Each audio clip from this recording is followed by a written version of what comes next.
Corporation ખાતે જે mega demolition થયું કમિશનરના કહેવા પ્રમાણે અને મોટું કરપ્શન પણ થયું છે મેગા, તો આજે એને અનુસંધાને આજે અમે કાર્યક્રમ કર્યો છે આજે આમ આદમી પાર્ટીએ કે રાજકોટ મ્યુનિસિપલ કમિશનર એમ કહે છે કે મેગા ડિમોલેશન થયું એટલે મેગા કરપ્શન થયું છે.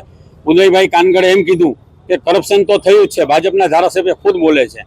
એટલું જ નહીં, 27 લાખનો જે કરપ્શન હતું આજે 3.5 કરોડે પહોંચ્યું છે.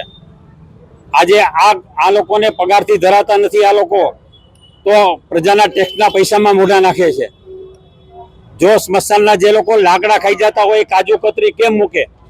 આ કમિશનર ભાજપનો પઢાવેલો પોપટ છે અને આ કમિશનર જે છે એ એની જ ભાષા બોલે છે.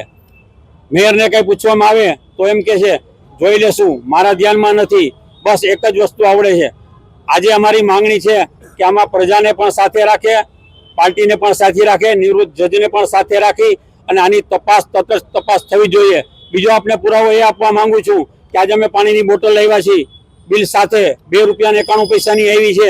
એ અમે આ કોર્પોરેશનના અધિકારીઓ પદાધિકારીઓ એ પાણી પીએ છે અને એની કિંમત છે 8 રૂપિયા. એની સાથે બીજી એક વાત કહું, મારો 40 વર્ષથી મંડપ સર્વિસનો ધંધો છે. આ જે 8.5નું બિલ રજૂ કર્યું છે, 8.5 લાખનું, એ બિલ માત્ર 70,000 રૂપિયાથી વધારે થતું નથી અને 5 લાખની અંદર તો આ બધો માલ આવી જાય છે. તો 8.5 લાખનું બિલ આ કઈ રીતે થયું? 40 વર્ષથી ધંધો કરું છું અને જેને તમને કહી દઉં કે કોન્ટ્રાક્ટ રાખ્યો તો વિડીયોગ્રાફીનો 24 લાખનો, એ મારા દર વર્ષે 10 બાય 10નો મંડપ નાખીને ફટાકડા વેચે છે અને 8-10 વર્ષથી તો એની દુકાન બંધ છે.